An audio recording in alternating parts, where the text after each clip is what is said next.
Welcome back, everyone. Welcome back to another episode of the Leblockcast, the podcast we talk everything football and hockey related. Today we have a very special Detroit Redwings episode. I'm always joined by my gracious host, Riley Stanton. Happy to be here, even though we're talking about a bad team. We have also joined by my two Red Wings experts. And one-time Jeopardy host, Luke. One-time Jeopardy host, two-time football podcast, and those are not my sports. So thank you for having me on for a hockey podcast. And we have Seb. Thank you very much for having me. No problem.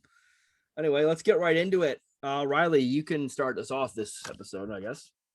Oh, okay. So I was watching some of the Red Wings game, and I was talking about it earlier. What is up with all the Red Wings fans losing their minds over Cossa? Like, guys played not even a full practice scrimmage with you guys, and some Red Wings fans losing their minds. Yeah, it's everyone is very quick to jump the gun on everything Red Wings related. Like, a guy will have a bad. You should really see our group chat like during season. Like, you'll see a guy make a bad play, and God, he is an outcast in the group chat, and then he'll score, and they'll be like, he's the best. No, I love that group chat, but no, I mean it's first game jitters. It's now, as we record this, 7 minutes left in the second period. He has not let in a goal in the second period. First period, he definitely let in a really bad floater on the second goal. Third goal was a screen. So that kind of just happens in truth. But no, he's not bad. He still has a ways to go. I mean, he's going to play WHL this year, probably AHL next year. He'll be fine. I'm going to point out Riley's hypocrisy here because I know he's big on Cossa. I am big on Cossa. I'm just saying, like, I've heard a lot of Red Wings fans were losing their minds over it. No, I think the hype is a little bit big, and he's got big shoes to fill. But I'm cautiously optimistic he's going to be NHL ready within the next couple of years. He's got a lot of potential, and yeah, like he's got first game jitters, but I think he's going to be a really good pickup. I do want to say, goalies take a while to develop. There's no goalie has came into the NHL right away and succeeded. So yeah, worst case scenario, the Red Wings can just sign Seb. I've heard he's a good goalie. That's facts. Good as stretching it. I'm a solid backup goalie, and I'll take that. I'm proud of that. Fringe starter. Fringe starter. Yeah, I mean, I haven't played goalie that long. I mean, I've only played goalie for a couple of years now, so I'm learning, but hell of a fun sport, fun position.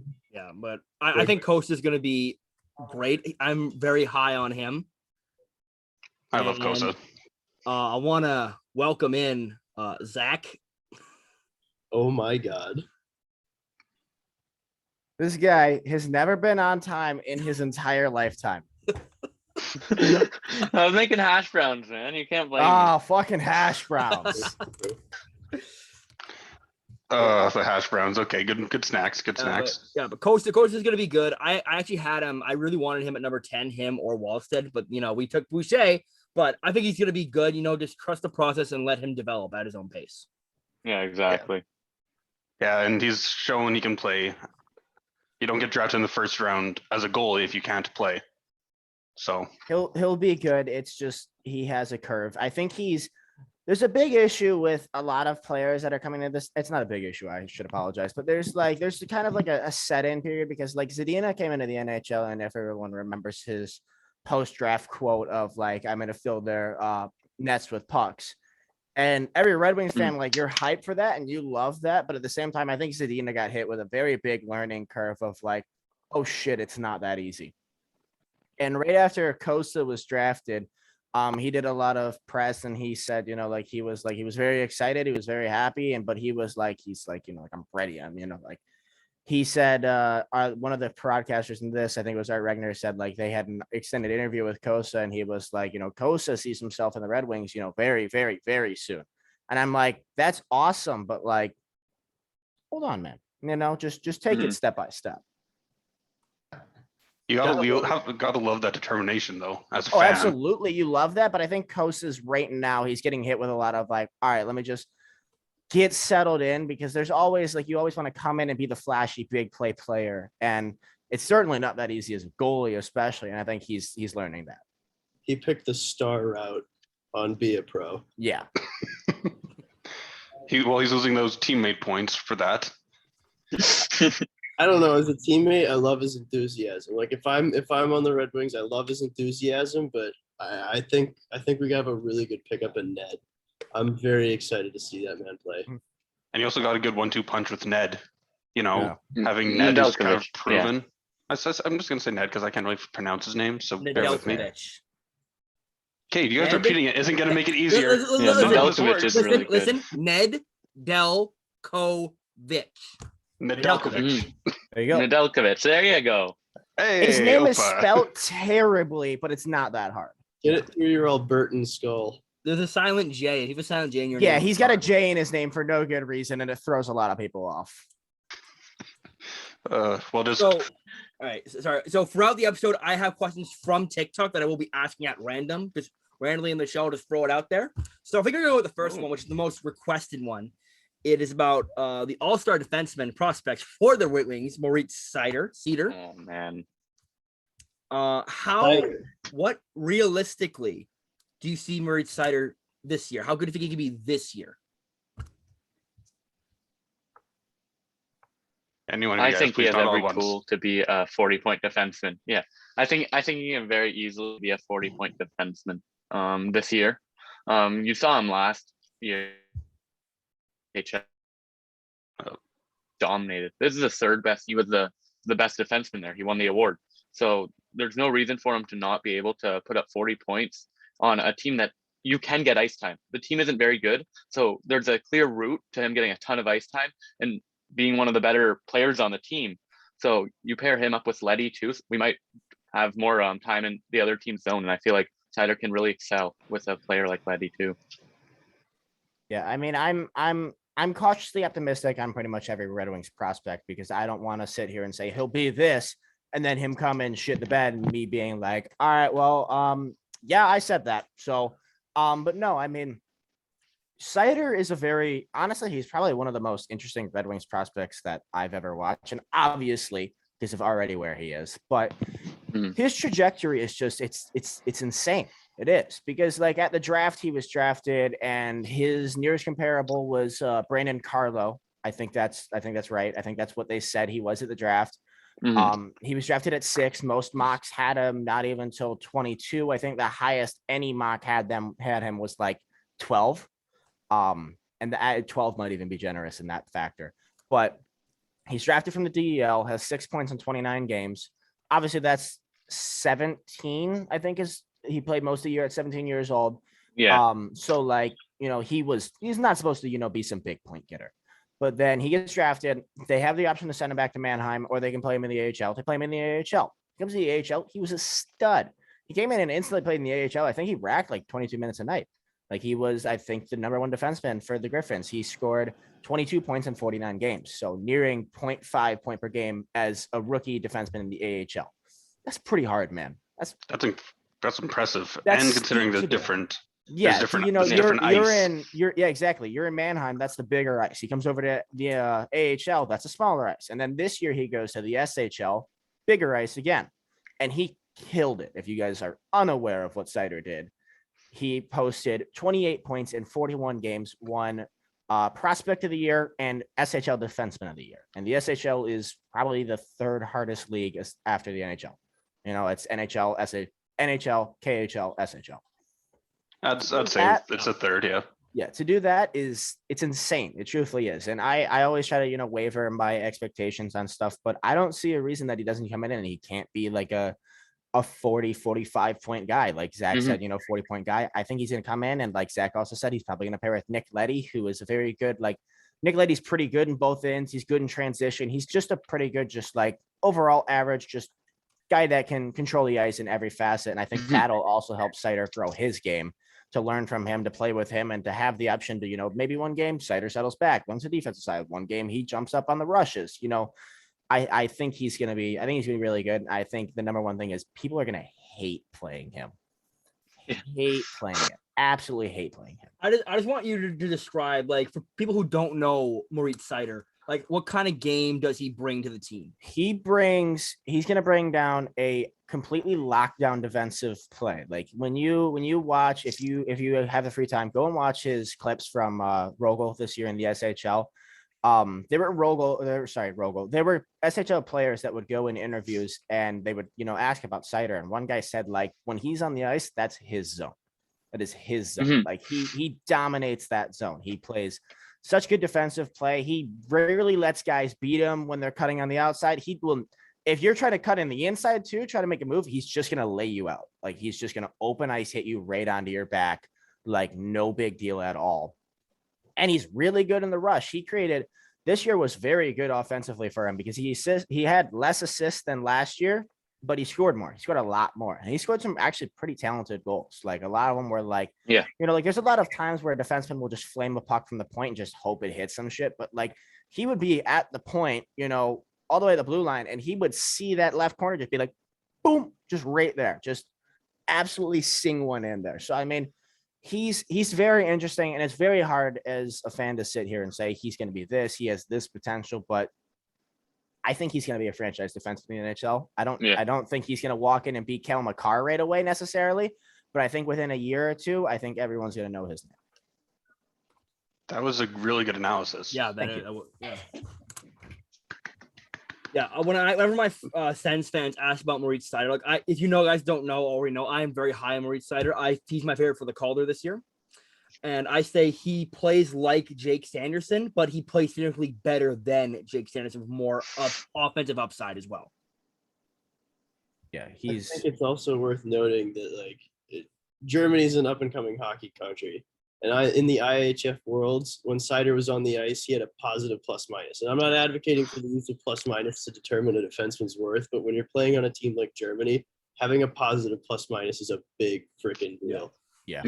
A lockdown defense. Which he was also the defenseman of Worlds. Yeah. Which was against a lot of NHLers. Pretty good.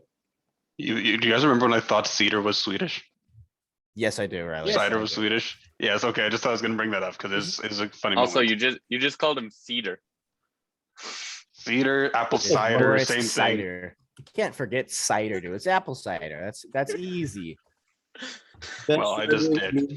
And died. Here's the podcast tradition where we roast Riley. This is.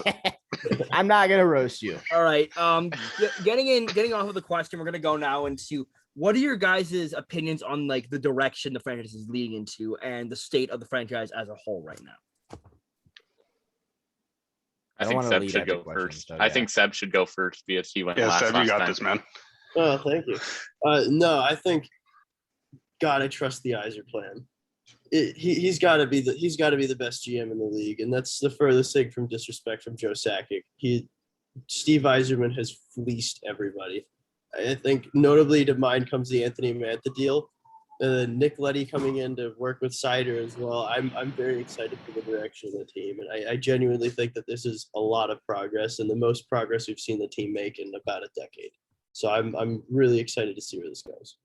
Because with Ken Holland, you guys are just like a car stuck in mud. You guys weren't going anywhere. You're trying to get out, but you weren't going anywhere. We were going somewhere. Well, with Ken we Holland, were going somewhere. Yeah, we were like a car stuck in mud uphill, and we were going.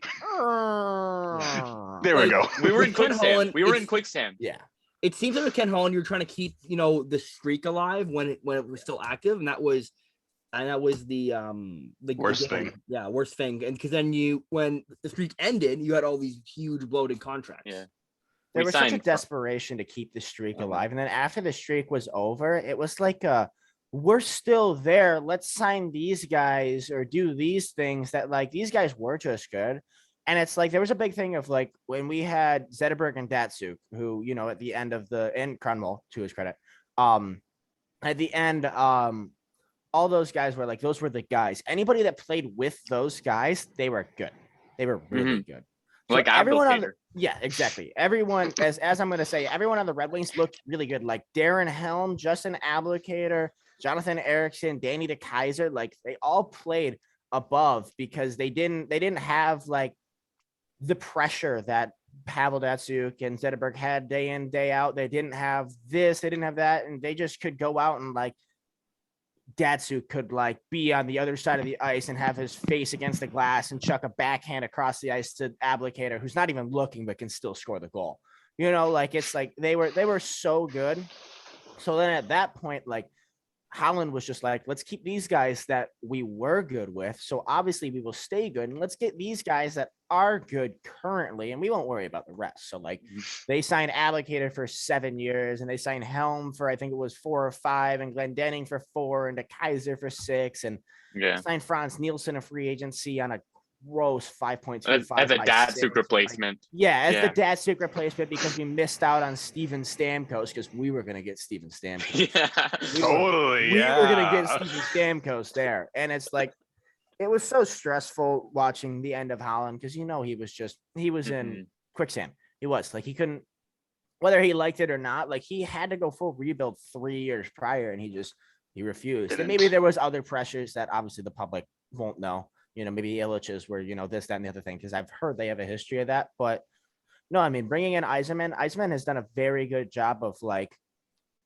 Holland was very big on loyalty, and to Yzerman's credit, he also cares about loyalty. But at the same time, it's like any guy that you look at and we're like, well, they were bad last year and they were expiring. What do they do with him? Yzerman's just out the door. Get rid of him. Get rid of him. Yep. First offseason, Daly, Erickson, gone. Second offseason, he's got Abdicator, Helm, Nielsen, and Glendening gone. And Glendening was good, to his credit, but like everyone else, like if they're expiring, they're not part of the plan right now, they're gone. And he's done such a good job of reshaping the roster over time. And obviously his trades have been the most notable, but he's had really good draft picks, and some of them aren't coming to light right away. But Seider's going to hop in the NHL this year.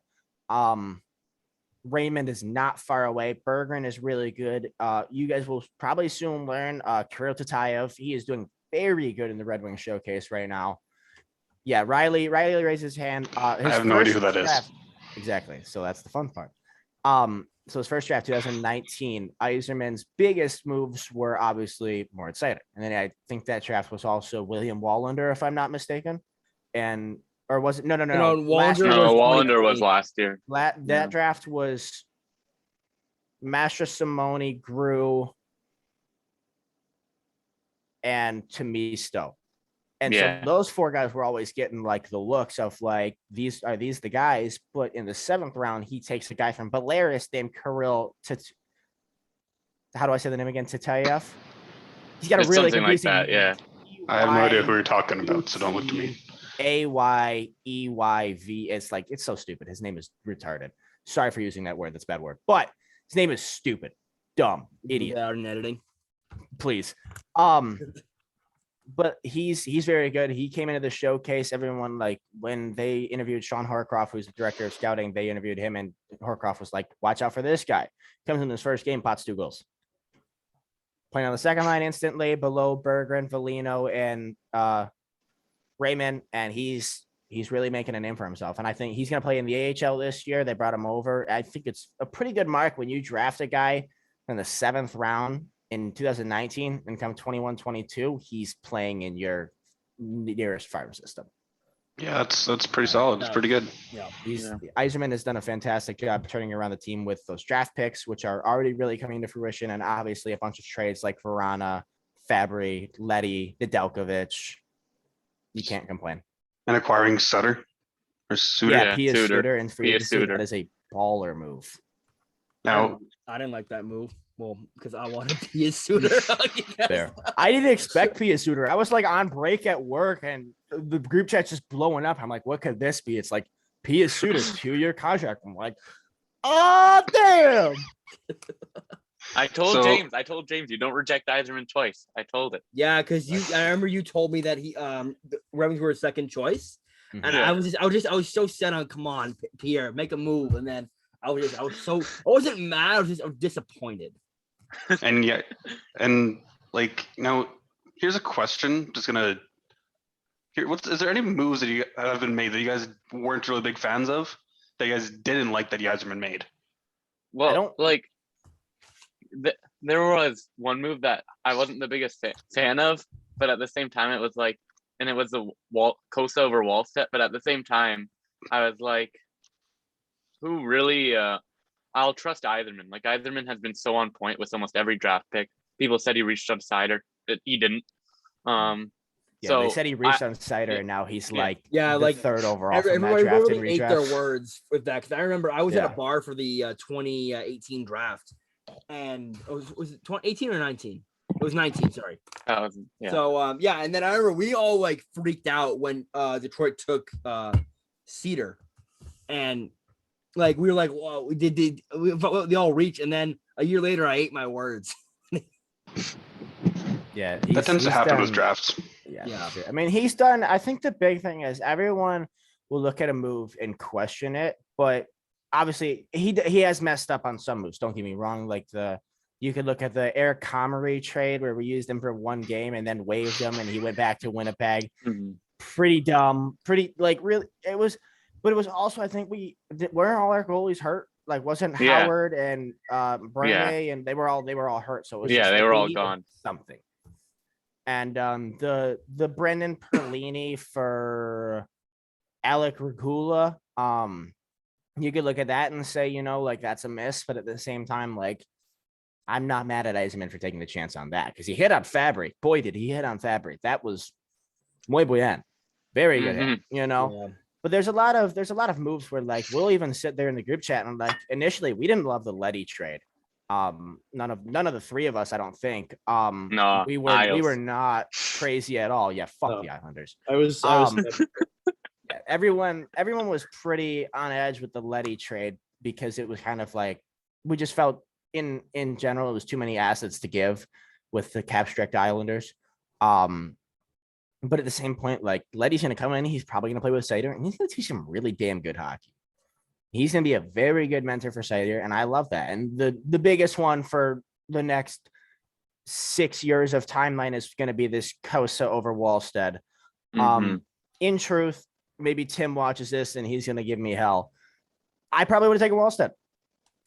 It's just it is what it is because you got one guy, you got two guys. They're both really good. I think comparatively, Kosa probably has the higher ceiling, mostly due to his size, but you probably should have taken Wallstead. But at the same time, Red Wings historically are the best Swedish drafters probably of all time. And if they didn't take Wallstead, I'd say there's a reason. And we haven't seen anything of Wallstead since the draft. I don't think he hasn't played at all. I think SHL is actually in action, but I haven't heard anything. I'd have to look into his stats because I don't know.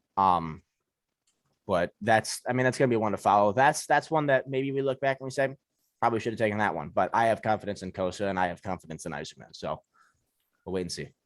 All right. If no one has anything else to say, I want to move on to our next question. The question is, does Larkin have a bounce back season and can he return to his 2017 point per game average? Bounce back is such a strong word to be using there. I think Larkin is going back to what we were talking about earlier in the Holland era. Larkin is probably the player that got shafted the most in the entire organization by Ken Holland and by having to play in that era. Like he has been viciously underrated, and lately he's been working on like personal things from what I understand. I think that there's still potential for that, and I think he's trying to get mentored in the way like Steve Yzerman did. Mhm. Yzerman had a 150-point season and is, I think, the only person in NHL history to have a 150-point season and win a Selke, like in their career. Like, I think he's working on other parts of his game, and I don't necessarily think that judging him solely based on his point production is the way to go. Yeah. Yeah, I mean, one thing, if you don't mind, if you look at the Red Wings roster last year, bad, very bad roster. Garbage. Yeah. Very bad. Larkin was the guy that was looked at because also we lost Bertuzzi within, 7 games? Yeah, it And was then- something like that. Yeah, and then Fabry and Zadina both got COVID, and Mantha is terrible. Sorry, terrible. So it was all meant Larkin Larkin. all last year. Larkin was expected for the defense. He was expected for the offense. He was expected for the leadership. He was expected for everything. They needed him for everything, and it's impossible. It's impossible to put that pressure on the guy. I Yeah. think was last year not his first year captain, right? Yeah, he was. Yeah. Yeah. Yeah. Yeah, it was his he first had, year.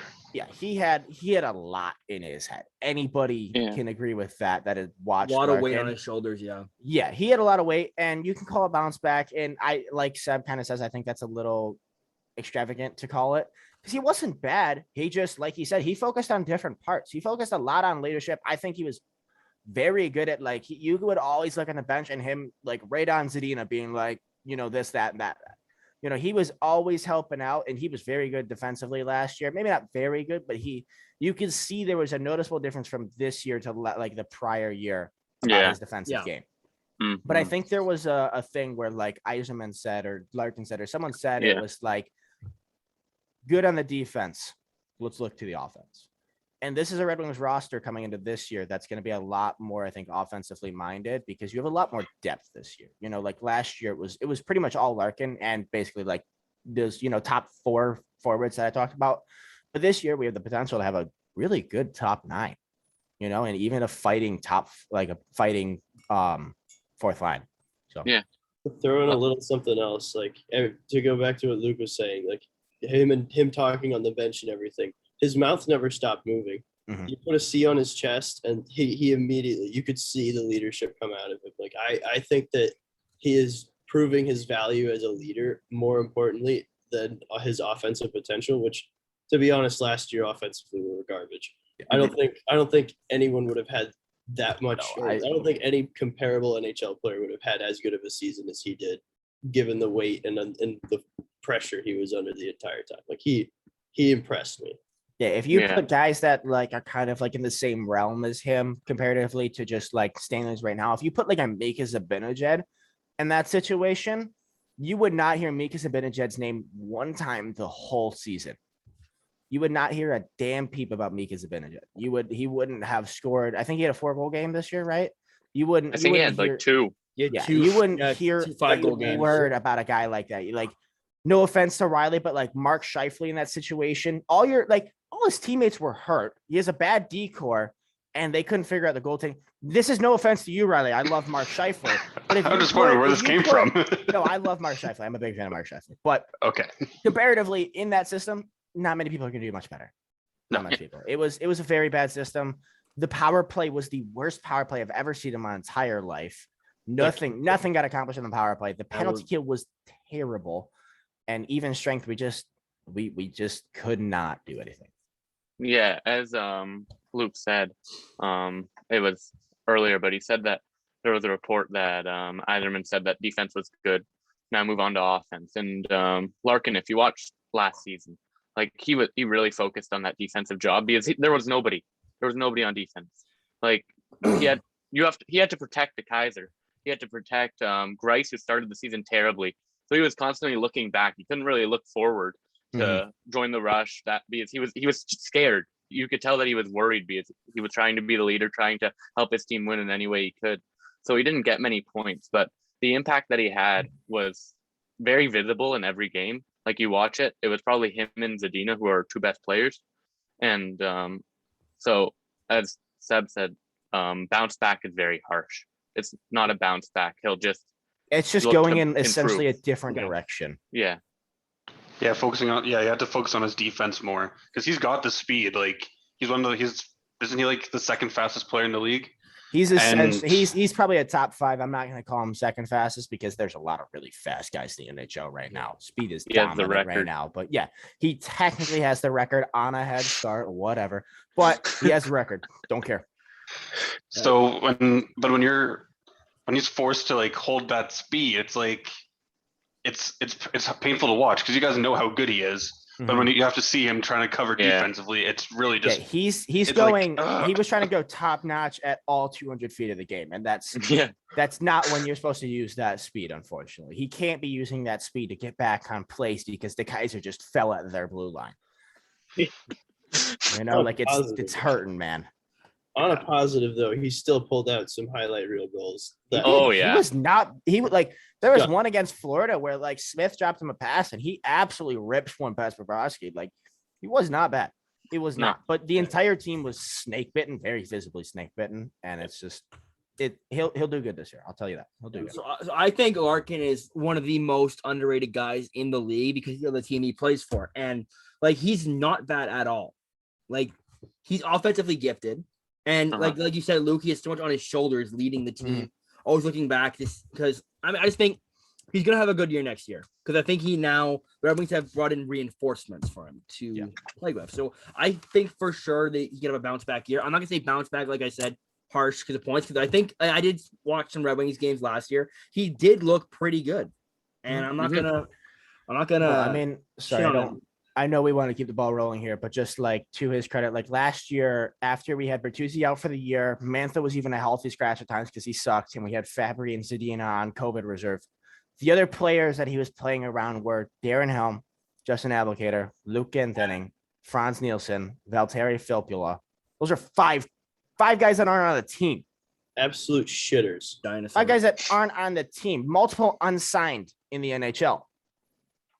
You know, Nielsen shootout expert. and he's coming in this year, obviously, like Bertuzzi, Fabry, Zadina, all hopefully going to be healthy. But he has Verana, who has a very renewed juice coming into Detroit. Yeah. He was lights out when he came in. Man, I'm excited for him.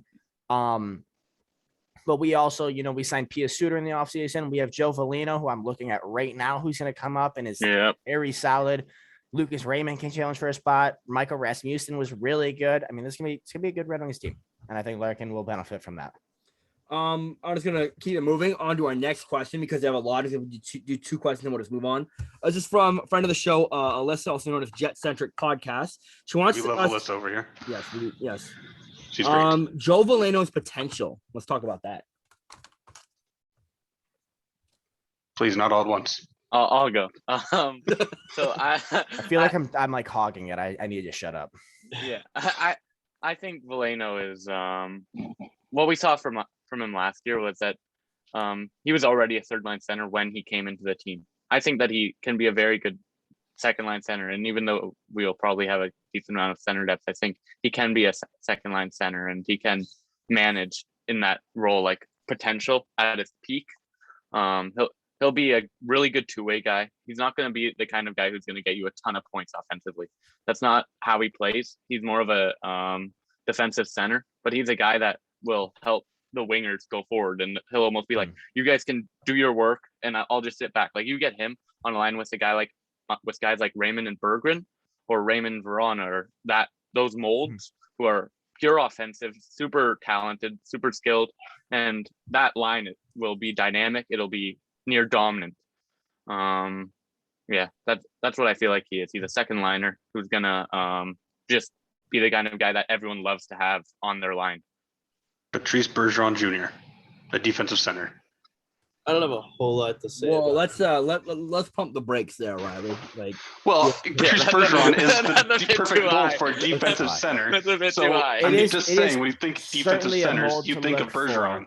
That's fair, but he's a Bergeron's here and then it goes boom, boom, boom, boom. Unfortunately, I love Valeno, but Right. That's like me. That's like me saying Pinto's the next Bergeron. You see where it doesn't really connect. yeah, Pinto's. You probably would say that though, James. No, Pinto gave a beautiful pass today, Luke. Well, I don't know what you're talking about. I've said that Pinto could be like a Ryan O'Reilly type player. I never said he was going to be Patrice Bergeron. But yeah, I'm not huge on Veleno. I'm also not bad on him. I really like him. I think like stamp of approval, certified NHLer. Yeah, Man, he's a second guy line. that's had a ton of pressure on him also from going to be an exceptional status player in the QMJHL. I'm pretty sure the first to go into the QMJHL with exceptional status. Yeah. He had a lot of pressure. He got traded in the QMJHL to go to a better team. I think he went from this Sea Dogs to Drummondville, if I'm not mistaken. I'm pretty Lit sure, up right. Drummondville his last year in the QMJHL too. Like it dominated it. But he's had a lot of pressure because, if you look, 2 years prior to that 2018 draft, he was first overall projected, I think. Yeah. At one point he was like a top 3 guy. So there's always a lot of pressure with him. But no, I mean, he's going to be the guy, like you guys said, like you want to have on your line because he's going to be able to create a lot of space for his teammates. He's a guy that draws attention, like you got to go and get that puck from him or else he's going to, make you pay. And he's also like, he's going to find that guy. Yeah. All right. That was a good analysis. Now This is my sport. All right. Who was you guys' favorite Red Wings prospect? Again, not all at once, guys. Yeah, right. Trying to think honestly, because that I know. Because I got mine, even though I'm not a Red Wings fan. I'm an outsider. I have mine. But I'll I say have mine. I the name is kind of fuzzy to me, but I know Lucas compared him a lot to saying it's better than what's his name from Edmonton. Shit. Albert Johansson. That's who you're looking for. Yeah, You also him, look for Philip Broberg. Yeah, Johansson. Yeah. Yeah. I saw love some Albert. tape on him, and I've seen him play, and he looks fantastic. And I think he's gonna come in, and people are gonna know his name. He was a guy right after the draft that I was like pointing out to everyone. I was like, he is literally better than Philip Broberg. Like every stat is defensively, and Broberg was drafted 8th overall that draft, and Johansson was 66 overall. Like every metric possible, Johansson was better. He's better. He's a better player. Yeah, he's gonna be fun. We don't like Broberg, apparently. No, I hate Phil Broberg. Sorry, I don't like Edmonton. It's just the basis of Ken Holland. I just don't. Edmonton, I'm sorry, but I gotta agree with Luke. You're not loved. Luke shows no mercy to Edmonton. Man, I don't like Edmonton. They told us that we were wrong about Ken Holland. Like you can't forgive us. They told us you were wrong. There were people that were like, Ken Holland's not that bad. Come on. And he has not hit on a draft pick. He has sucked with signings. God, that Walk back and Darnell nerves, man. Yo, Darnell, you want like, to come out here? Those trades at that deadline, the Green and Athanasiou, yeah, congrats on the 9 combined games in 2 points. Like, thank you for the 2nd round pick, Sam Gagne, and the 5th round pick. That was very nice of you. No mercy. I'm sorry. Ken Holland, he's like one of the guys that just really grinds my goddamn gears, you know? But they got Cody Ceci, though. Oh, mwah. Elite talent, elite level defenseman. All right, so go on with favorite prospect. I'm gonna go pretty basic here. I love Lucas Raymond. Watching this prospect camp. Sorry, Zach. No, you're not taking mine. You're not taking mine. He's so goddamn good. Goddamn good. He's a lot of fun. Oh, he's so fun to watch because he'll get the puck and like this game. If you guys want to look it up on Twitter, like just a rope snipe. Like he's on the right side of the net. He's a righty and he just blitzed one to top right over the goalie's shoulder. Like he shouldn't be allowed to do that. Like just an unfair shot. His first game shot was also a great goal, like over the goalie's glove. And that's one thing that the Red Wings really lacked last year was just pure goal scoring. You know, Ferrana came in and definitely brought that, and Zadina has that potential too. But Raymond, like he can get a puck, turn, stick handle, and just boom. He's such a dynamic player. He's so fun to watch. Yeah, I do like Lucas Raymond, and I think he's a stud. Yeah, I love Lucas Raymond. My pick. Oh, sorry. And this is a dark horse. Is Alex Cotton. Who? Alex Cotton. You gotta let him sleep, bro. Who? No. We gotta let some. You see, I've heard of Alex Cotton before, so I know who he is. This guy was drafted an overager. I think 2020. It was like 7th round. One of the last picks in the draft, and the guy is just he was great last year. He was great the year before. He's been a point per game defenseman the past 2 years. And I don't know how he fell so far to us. I don't know how nobody knows about him. Nobody talks about him. I haven't heard one person. He played for Lethbridge, and to his credit, I think one of the years he had Dylan Cousins, right? Yeah. So 1920, he played Lethbridge. He got drafted 2020, I think. 2020 5th round pick. That's what it is. He got drafted from 1920. He posted 67 points in 63 games as a defenseman in the WHL. Wow. It's a 5th round pick. Wow. And then obviously Cousins made the jump to the NHL this year. So you're looking at Cotton and you're like, well, he's not going to do that again, surely. In the WHL, obviously shortened season this year at 26 points in 24 games. Above point per game defenseman 2 years in a row. Yeah, that's really good. And Lethbridge wasn't a bad team this year in the WHL either. By no means they were bad. Riley is our WHL expert because I don't know anything out there. So but nobody talks about him, and I don't understand how nobody talks about him. Usually, there's hype around a prospect. There always is usually hype around a point per game prospect. I mean, like Nick Robertson was a point per game player, and he deserved the hype that he was getting. Nick Robertson has to play for. Yeah, I get it, but I get that's a almost unfair comparison. But there's a ton of guys who have been a point per game defenseman in the WHL, OHL, QMJHL, and haven't panned out. But they still get the hype, and they have the hype all the way through. Even in the AHL, when they're like 25, people are like, "Oh, they might still make it." And Cotton has not gotten that. He's one of the few players in the league who we haven't seen get that level of hype. Dude, he's really gotten like no notice. And me, Zach, and our buddy Azzy, like whenever we have a little tidbit about Cotton, it's just like, shh, just let him chill out. So, Seb, sometimes who's your favorite players? now? I'll just agree. Sometimes players who don't have any hype are the best players to come up because then they shock everybody. Yeah. Like Mark Stone, when he got drafted by Ottawa and was coming out, no one knew who he was. And then he just there wasn't a word. Red Wings reference: Henrik Zetterberg, drafted late, absolute animal. Yeah, he's not a current prospect though. No, I know. In case you didn't know, no. Zetterberg is not a prospect. Distinct lack of hype. Again, All right, but no, my favorite prospect. Luke and Zach back me up. Does Taro Hirose still count as a prospect? I'm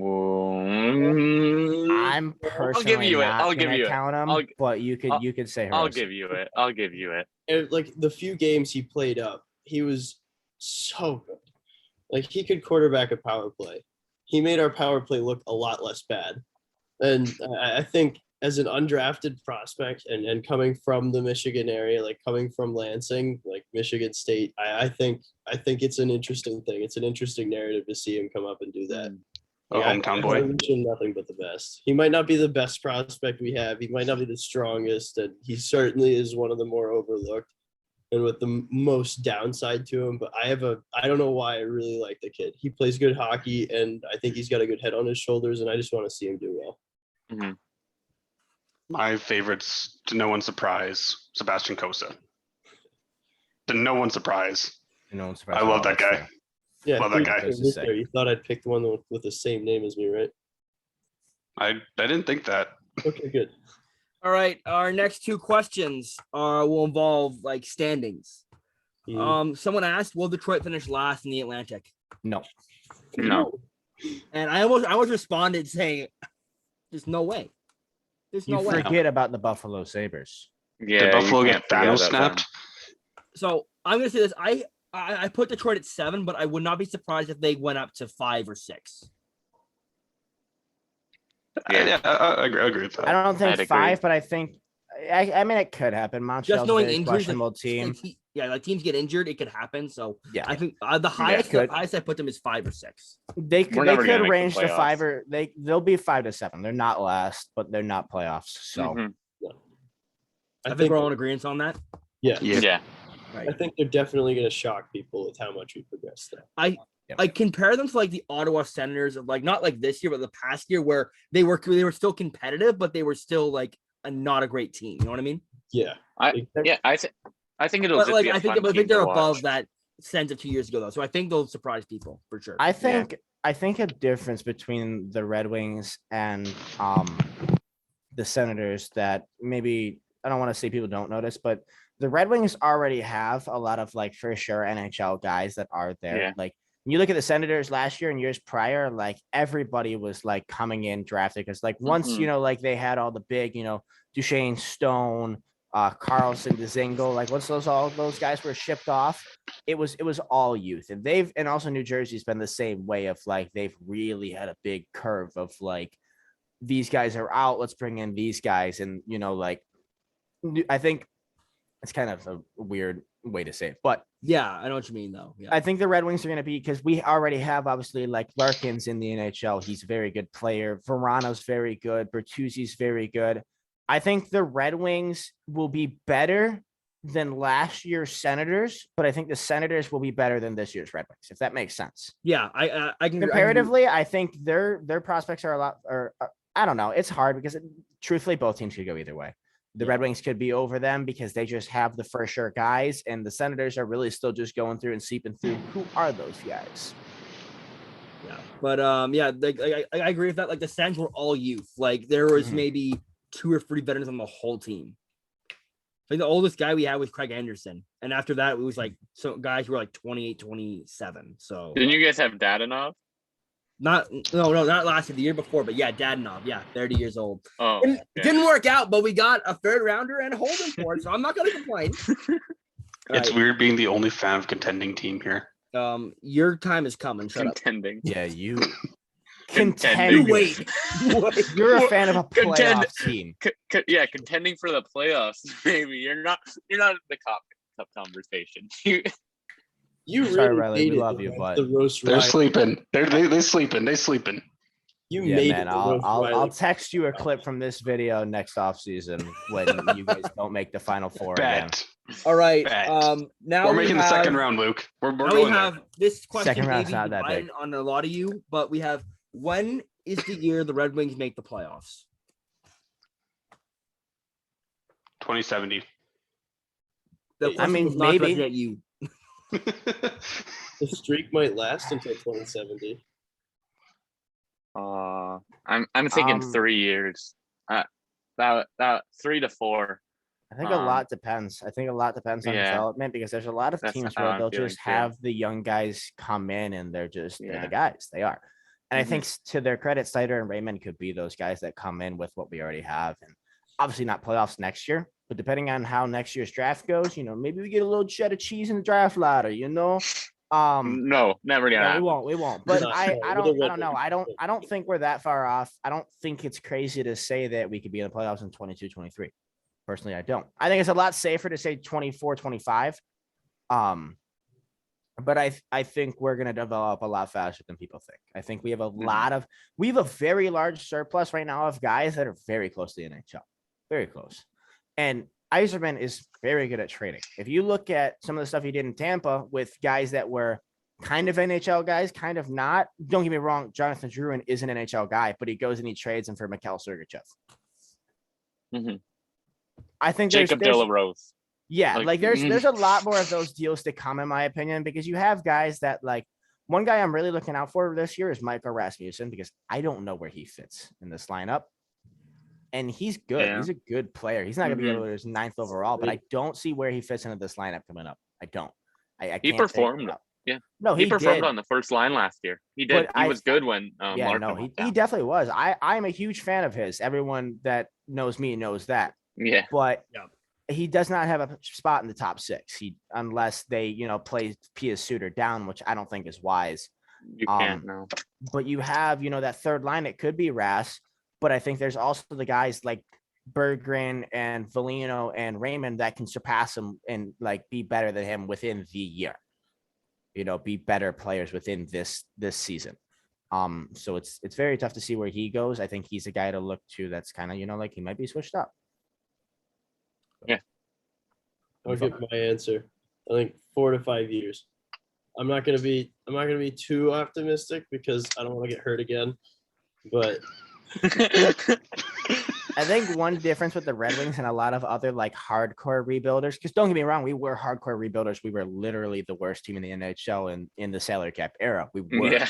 But there's also a certain pressure with, what is it, a 25-year-old Larkin, a 26-year-old Bertuzzi, a 25-year-old Verana, and a 25-year-old Fabry. And don't get me wrong, some of those guys like Bertuzzi and Fabry, I don't see completely in the long term.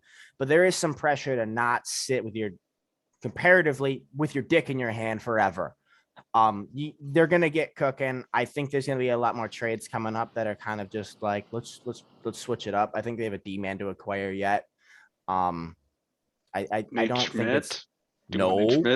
I think I think a lot's gonna change still, and I don't think it's out of the question to say that they're 2 years away. I am gonna say they are 2 to 4 years away. Because I think the talent is there. And like Luke said, like you said, there's still a demon to acquire, and some of these guys may not be there long term, like you said. So it's not crazy to me to think 2 to 3 years. No, it's not 3 years. Yeah. I'm thinking that same timeline as you, James. I think that you guys got all the right pieces. It's just developing them and waiting for them to come into their own. I also think 2 to 3 years, the Atlantic, a lot of the powerhouses you see are going to start declining. Oh I yeah, think Boston's gone in about a year and a half. I say by 3 years, Boston's rebuilding. I can see Toronto retooling. Mm-hmm. Yeah, I Disney could for see, sure. I Yeah. could see Tampa starting to come down. So that gives the opportunity for like teams like Ottawa, Detroit, and Montreal to take those spots. I still have the prospect tournament on. Raymond just scored again. Yeah, I know. I'm watching it too. Yeah. That's 3 goals in 2 games, folks. Yeah, Yeah, he's And- decent. Guy's a He's bust. decent. Draft bust. And one question, this is from our like the biggest Red Wings fan that I know that's on the app. That's not named Luke. Who will get the A's?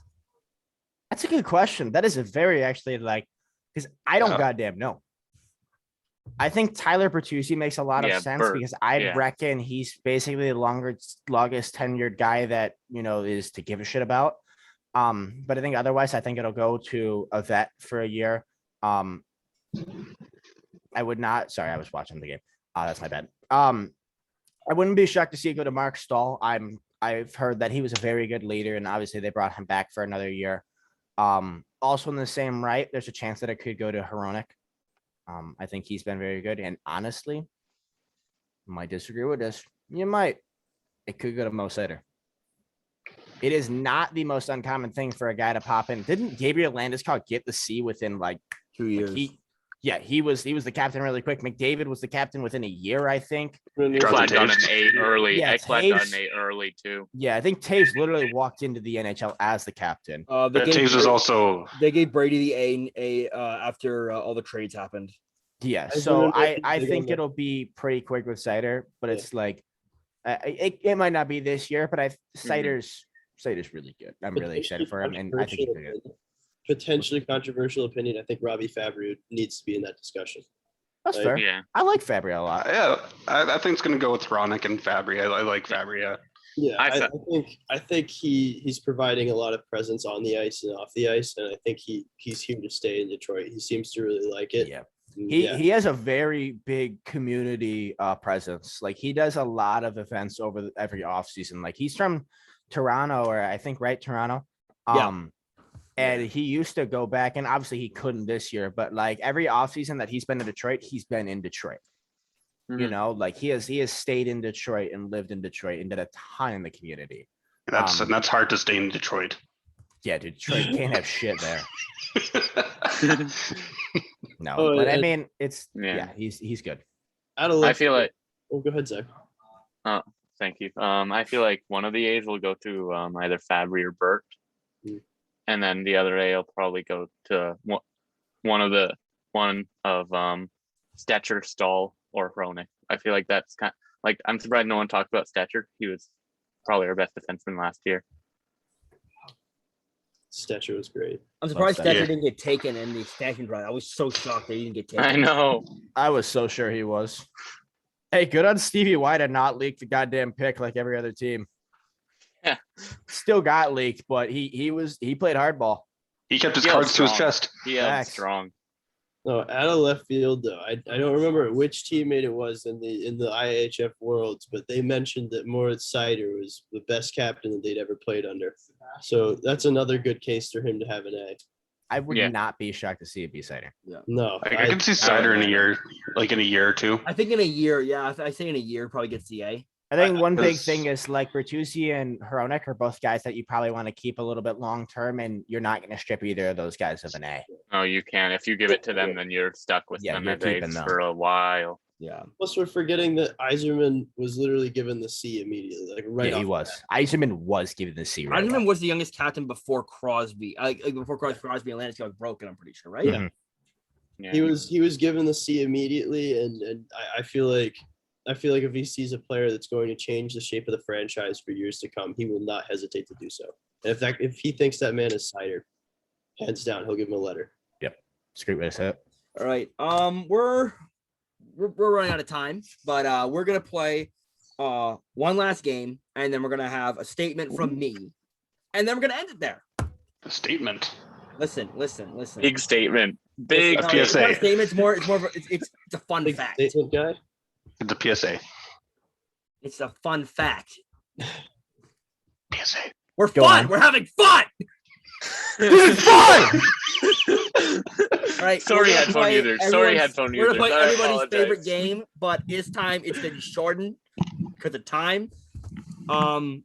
the game's called Fill in the Blank. We play it often here on the podcast. We're not gonna have like 800 questions like last time. Yeah, please, thank God. That That was a blast. Only but shit.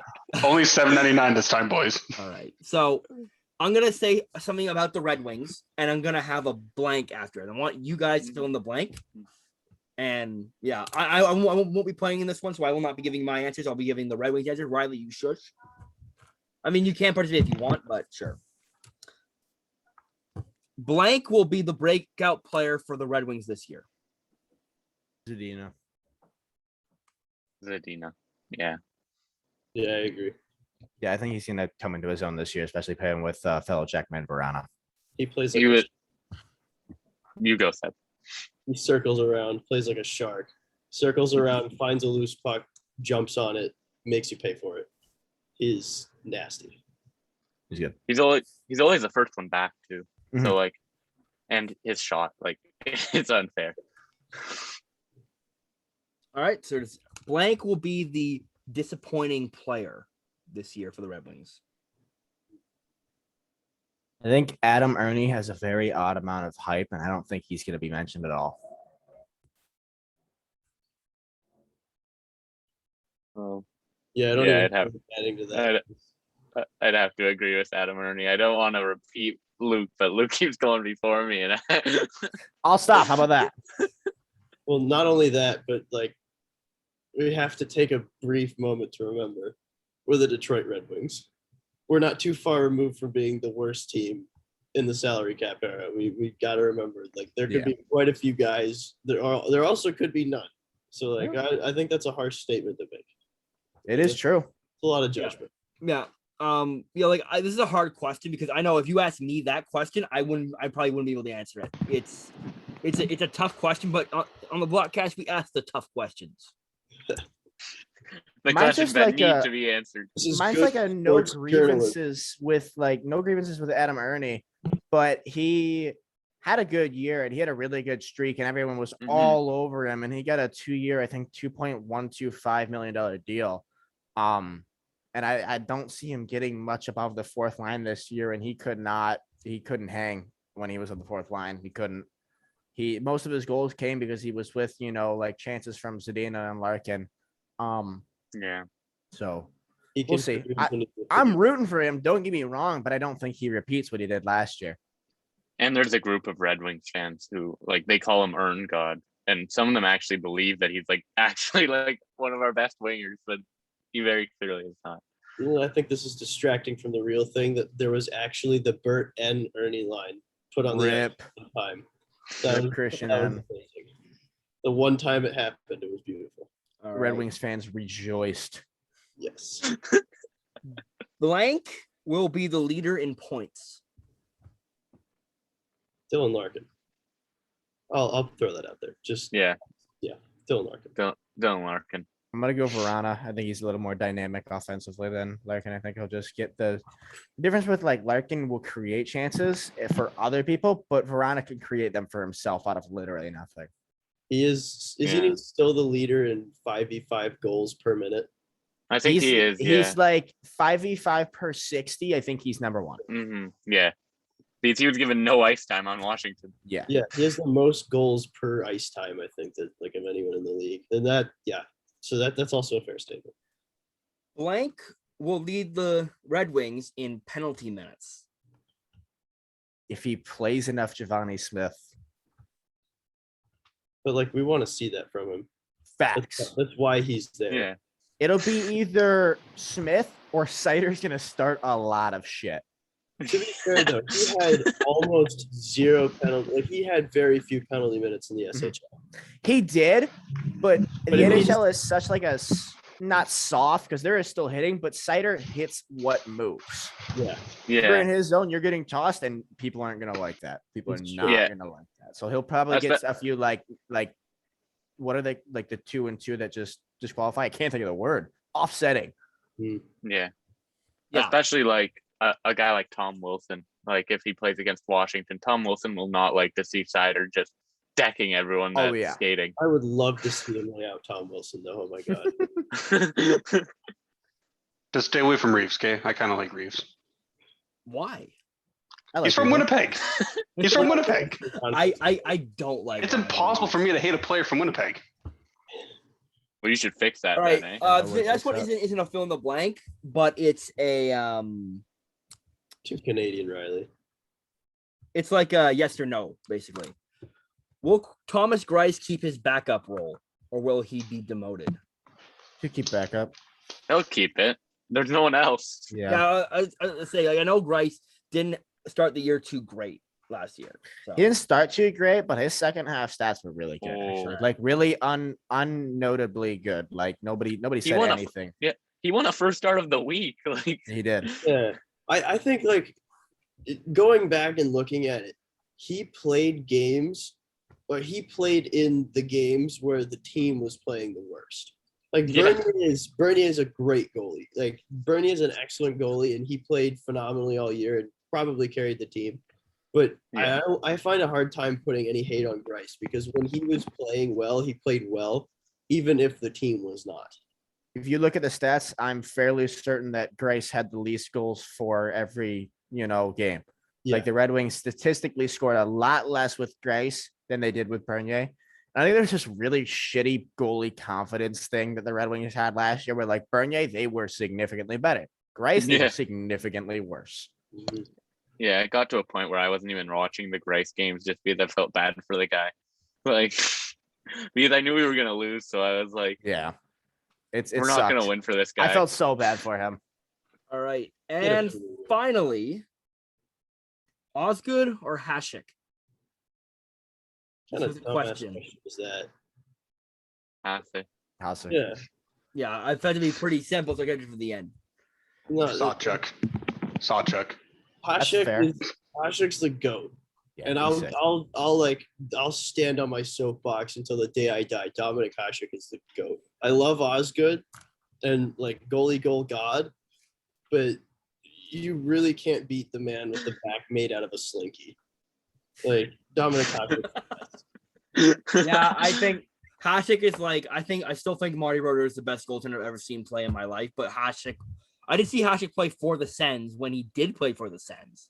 And I thought it was the greatest goalie I've seen in a Sens uniform ever. So. I saw Dominic Hasek play the year the Canes played, or the year the Canes won the cup. I saw one of their last few regular season games against Buffalo. And I don't know if you remember how good the Canes were back then. They were disgusting. But Hasek kept that game and brought it all the way down to a shootout. And like, who was in net on the other side but Hall of Fame goaltender Cam Ward? Like that was amazing. Wardo! Sorry for the headphone users. I love Cam Ward. All right, and I think if we're gonna if you don't have anything else to add, we'll get to our final fun fact. Now, I thought this was interesting because I am a Sens fan, and you guys are Wings fans. So I thought, did you know that Steve Yzerman was almost traded to Ottawa? Yeah, we I think did. I've mentioned this to you guys maybe once or twice. Yeah, 12 times. You have. A Smug few. Sens fan. Once, I know. twice, 3, 4, 5, 6, 7. Yeah. So few for, times. so for the podcast, what happened was Ottawa at the time was bad and looking for a star. This is before Stevie Y won his cup, so the media attention was not great. So the deal was to send, I'm pretty sure it was Yzerman to Ottawa for Yashin, and I think at the time it was Redden or Chara, someone like that, and two firsts. And then originally the Red Wings accepted it, and then management, Detroit ownership said no. Well, of course they would say no. Well, now you know what I mean. But yeah, I thought that was a fun fact because Steve Yzerman went to high school about like not even 20 minutes from where I live. Mm. So he's a local legend here. Oh, yeah. Yeah. When you don't Yeah. have any actual legends in Ottawa, you got to pick off Detroit ones. I mean, we have Alfredson. I'm So do sure- we. Red Wings so do we. legend. So do we. That's right. We have Albertson too.